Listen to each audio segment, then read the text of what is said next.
Bears, Beats, and Bahá'í Faith. If you've ever binge watched the mockumentary sitcom The Office, you'll know that classic opening scene where Jim sits down at his desk for his latest office shenanigan, dressed from head to toe to impersonate the geeky and a bit clueless Dwight Schrute, all for $11. Anyway, the line is supposed to be Bears, Beats, and Battlestar Galactica.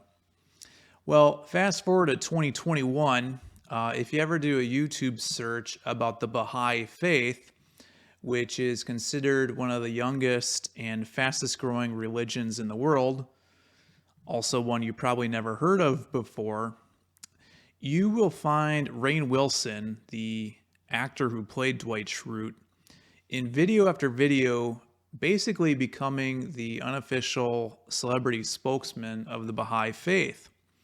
Now, myself being a big fan of The Office and seeing a celebrity like Rainn Wilson talk so openly about his prayer life, especially in today's social climate where sin is essentially publicly celebrated. I mean, just look at the Grammys where you could have two women in some kind of humpathon,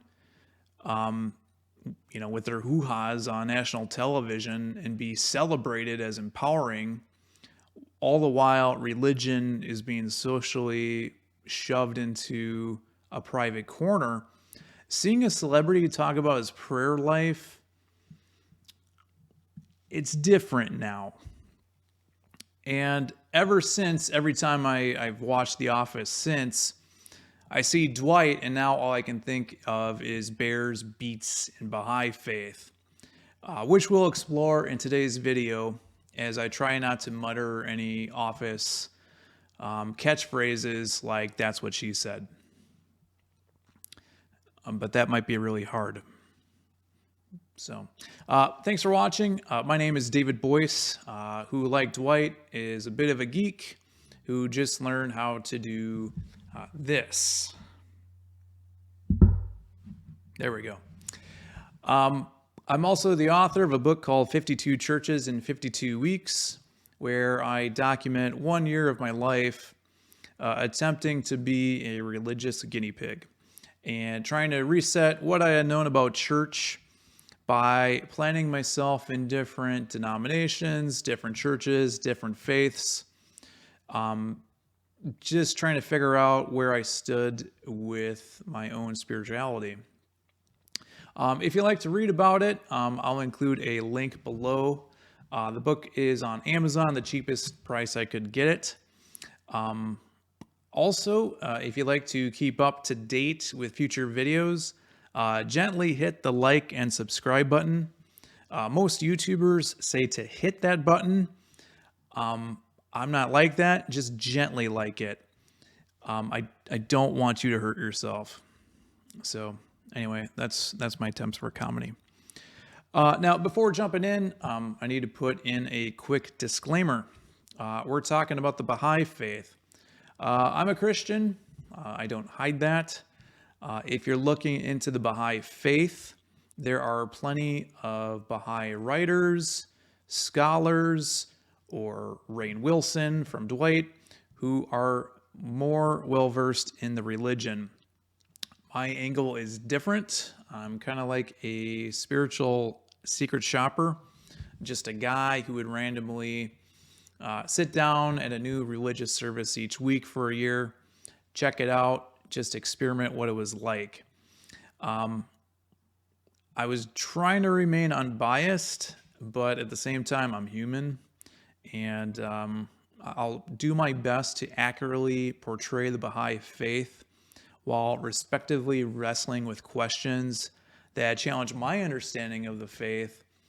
I don't want to get on my spiritual high horse, so any views or opinions I express are not meant to demean anyone. I'm just trying to understand myself, what it's all about. So, Baha'i, what is it? how did I come across it, and what are some of the origins of it? So, as mentioned in other videos, I didn't do much research before visiting a new church. I was blogging about my visits on a website called Medium, and I started getting a lot of traffic searches from Google. So I did a search on my own topic, 52 churches in 52 weeks, and just to kind of see what was going on. Well, lo and behold, I found in the search results that I wasn't the only one who had done this. There were a few other bloggers and writers who also tried this type of spiritual excursion. Most notably, Pamé Bassi. She wrote a book called My 52 Weeks of Worship, which I highly recommend. And I'll leave a link in a link in the description below as well for her book. She did a really great job in her own exploration, all the while remaining much more unbiased than I was. So she lived in Chicago, where there were a lot more other religions to choose from for what she was doing, much more than the little rink-a-dink town I was living in. And she wrote about all these different type of religions. And originally, before knowing Pamé's work with My 52 Weeks of Worship with her book, my plan was to slowly break out of my spiritual shell and kind of dabble outside Christianity with other faiths, Islam, Buddhism, Hinduism, Judaism, and many more. But after seeing Pamé had already done this, I kind of changed course. And besides, over time, I kind of realized my blog and the eventual book was called 52 Weeks or 52 Churches in 52 Weeks. These other type of religions, they weren't necessarily held at churches. You had synagogues, you had mosques, you had temples and worship centers. And as I experimented with non-Christ churches that were absent of the cross, kind of like Unitarian Universalism and Scientology. I even tried a wishy-washy attempt at an atheist church, which no one was at. I just felt a depressing void anytime I'd be worshiping where Christ wasn't the front and center of the entire experience. So I kind of had a built-in easy out to not attend other religions as the experiment progressed. So I stuck with churches that were, for the majority, were Christian.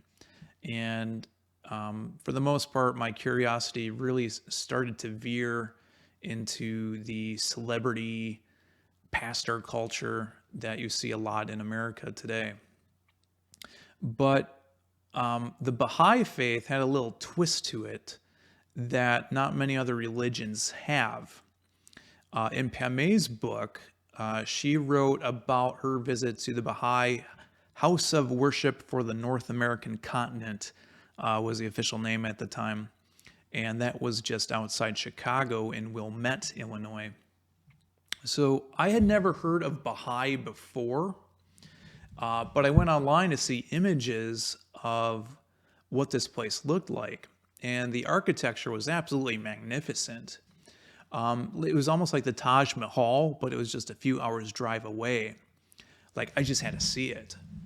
So after reading her chapter, the Baha'i faith was something very appealing, where it sounded like it blended all the world's major religions, Christianity included, all into one. And I was curious with all these different type of questions, like how would Christianity fit with other type of religions? Like how would it fit under like this umbrella, this inclusive theology with all these other religions? At the same time, as a Christian, like I've wrestled with doubts just because I don't know what other religions are. So is Christianity all that it says it is? And what do the other religions even say? How do they compare to what Christ said? And besides, like, don't we all believe in the same one true God? Those were just some of the questions that were tornadoing, I guess, if that's a word, in my head at the time. So when it comes to those questions, Baha'is say yes to all of that. Christian, Jew, Muslim, Hindu, Buddhist, we all worship the same one true God. So, on paper, that sounded really appealing. And how would that even work? So, even though I had tried to make sure I didn't research beforehand with a lot of my visits, I already created expectations going in, and we'll kind of go to that a little bit later. So, one morning, I got up early to drive 4 hours just north of Chicago to see what the Bahá'í Faith was all about. And at the time, Baha'i had 9 temples built throughout the world in every continent except Antarctica. So the temple outside Chicago represented the North American continent. So when I got there, you can't help but marvel at the architecture of the building and everything around it. 9 is the number of the day for Baha'i. And as Baha'is believe, 9 symbolizes unity and perfection. So the temple was outlined with 9 woven pillars. There were 9 fountains. There were 9 dome sections. There were 9 entrances, 9 sides. There was a 9-pointed star as the religious symbol for Baha'i. All the major Bahá'í houses of worship, all of them throughout the world, now there's 10 of them, they all have the same type of 9 structure to them. And, when it comes to its own religion, Baha'i incorporates, you guessed it, 9 of the world's major religions inside of it. And Christianity, Islam, Judaism, those are all included in it. So when I walked in, an usher greeted me with a bulletin. It looked just like this, and there was a sign that basically said, you can't bring any cameras in here. You can't take any pictures inside the sanctuary. That kind of like sacred zone, so to speak. So I followed the rules on that, no problem. The sanctuary itself, and I don't even know if it's called a sanctuary per se, but it was absolutely ginormous in scope. But despite the size of it, what was interesting was just how calm and peaceful everything was. Like, harmony was the key inside, and it did a really good job of just relaxing you overall. When it came to the actual service, there wasn't much to it.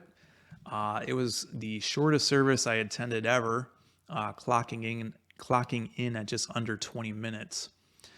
There was no clergy. There was no sermon.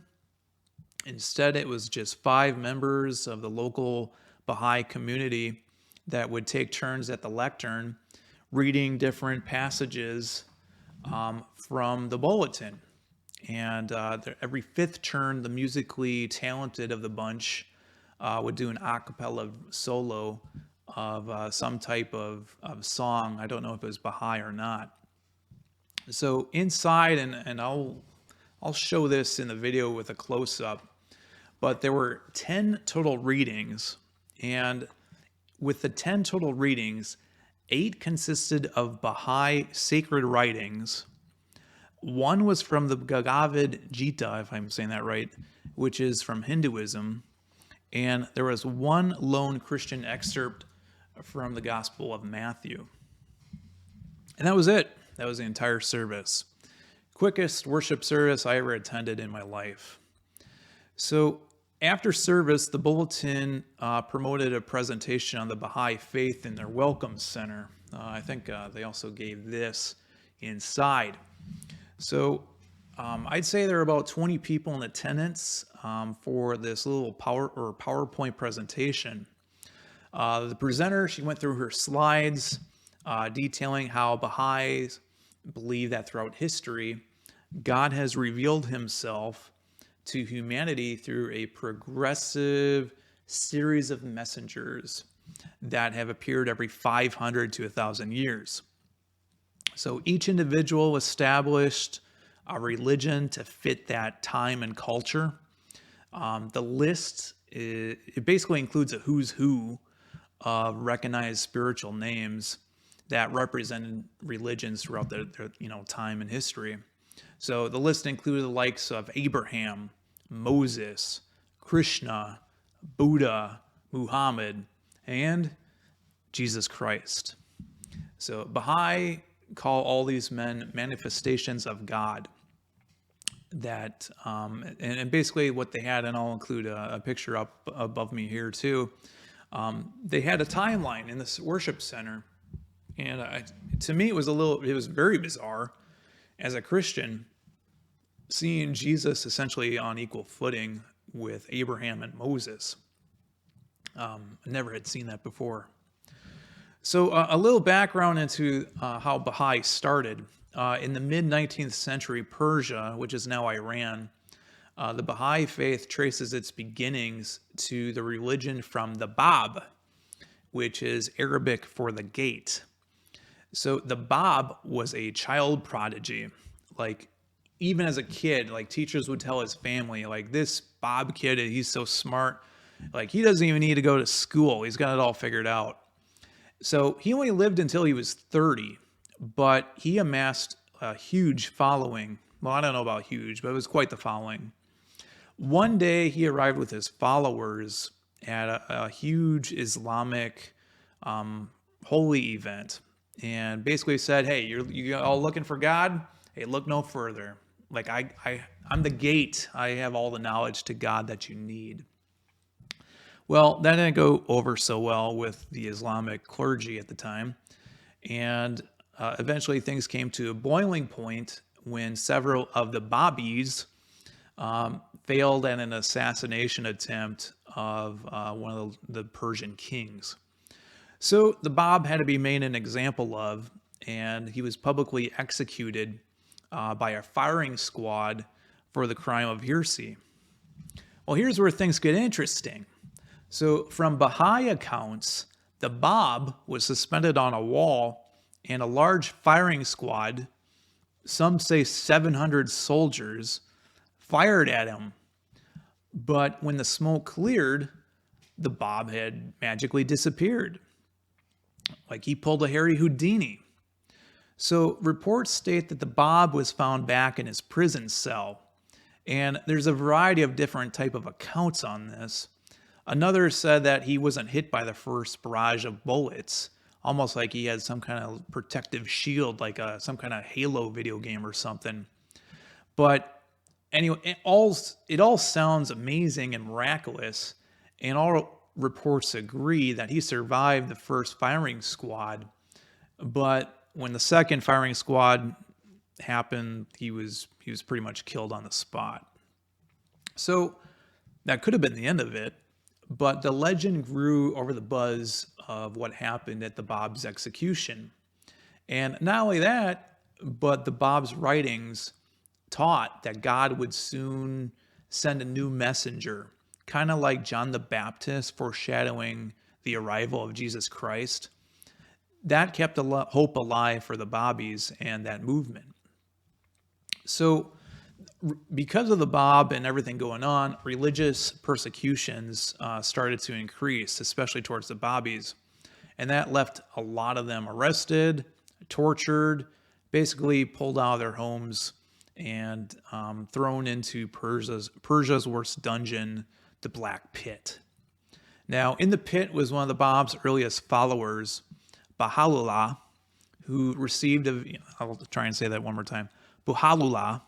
Hopefully I'm saying that right. He reportedly received a vision from the Maid of Heaven.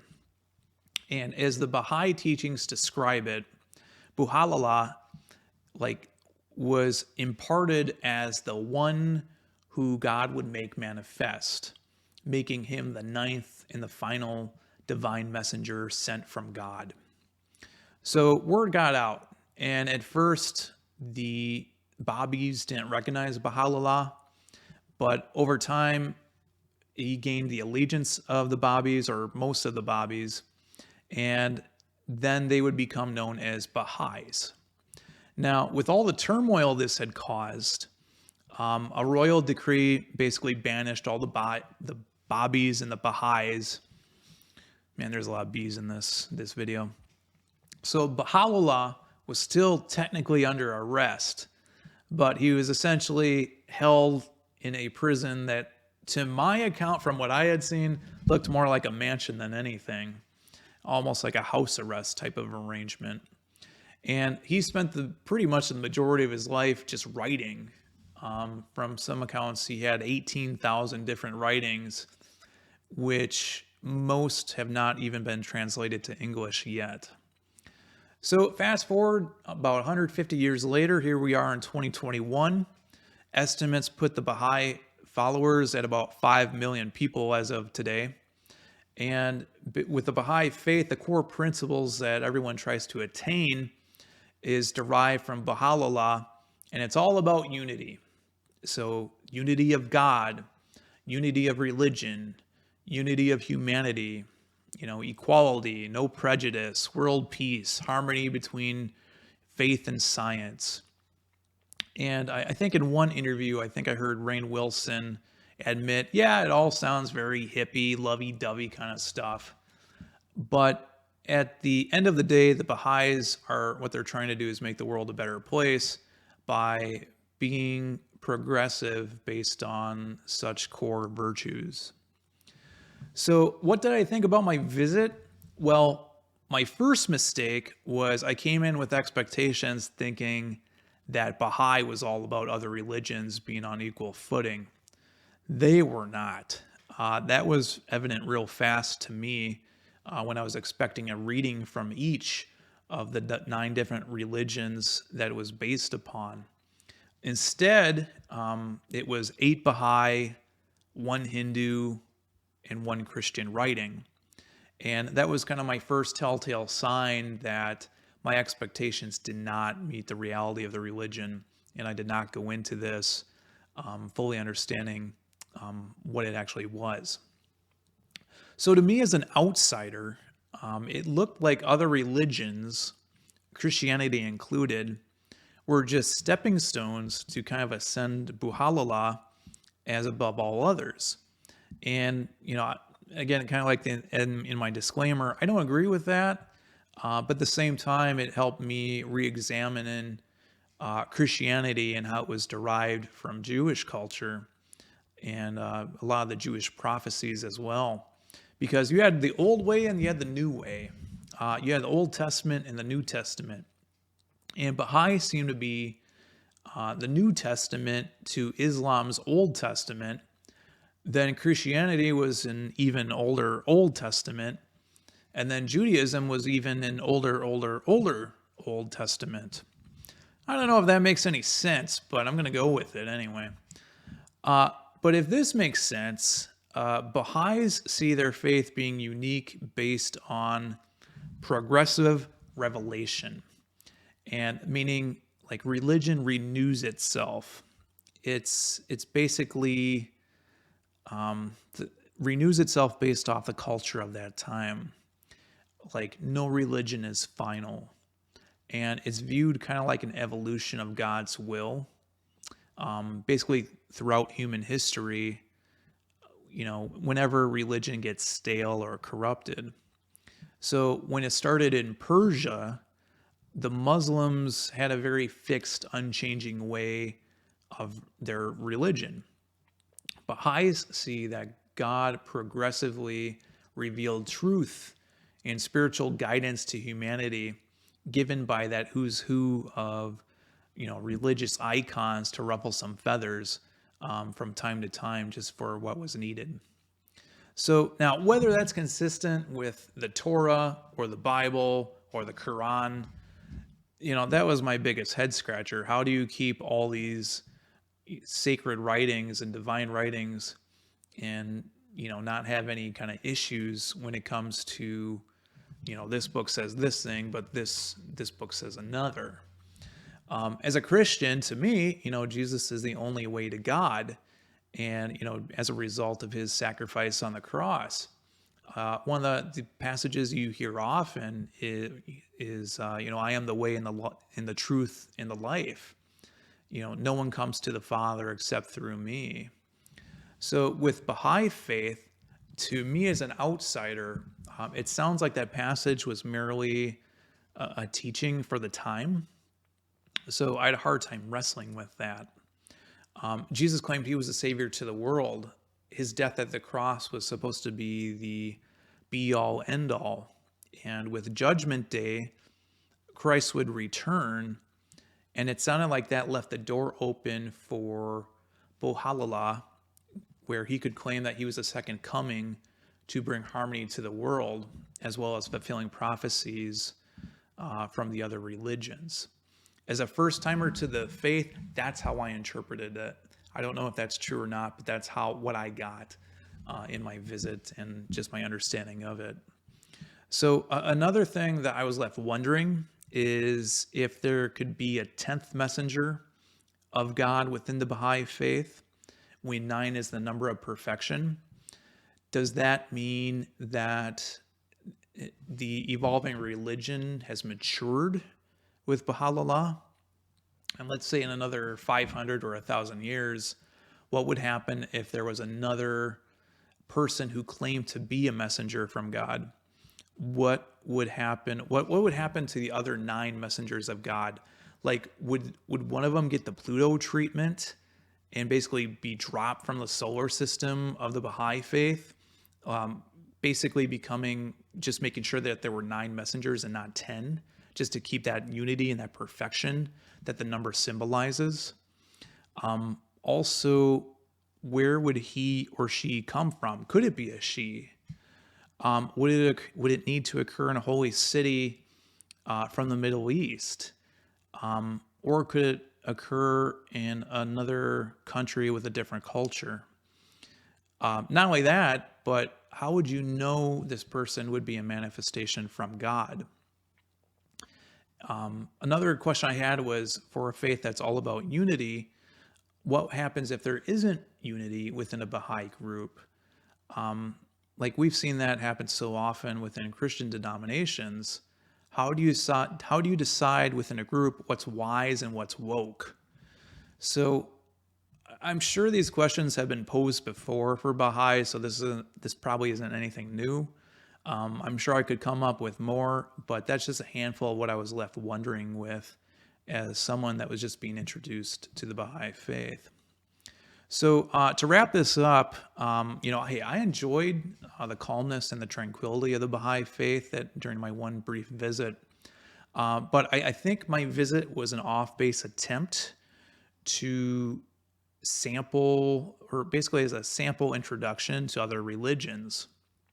And that's not what Baha'i was all about.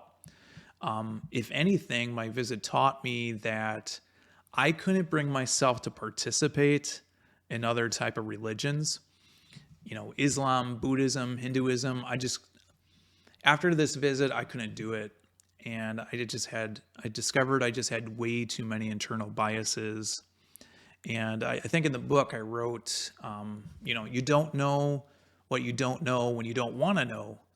And religion can be a dangerous topic. Yeah, so I kind of came to the conclusion, if I didn't understand nor wanted to deep dive into other religions, my ignorance couldn't give a fair shake. And I didn't think I could give a fair shake to the Baha'i faith either, because I had just had so many biases already. So for myself, I had to basically go back to the first reason that I started my own spiritual journey, and that was to reset my faith in God, exemplifying who Jesus was. And any other religions that I would sample would just, take me off base from that. So as a result, hey, there was just no point in me trying different type of religions, despite setting myself up as a spiritual guinea pig, really. I just going to come to terms with complicating my beliefs. So, as I learned, the more Christian churches I visited, the more Christ was at the center of everything I was searching for. And, that wasn't a progressive revelation. That was my own personal progressive realization. So anyway, hope you enjoyed today's video and got some value from it. My name is David Boice with 52 Churches in 52 Weeks. Check it out on Amazon, and then hit the like button and subscribe for future church content.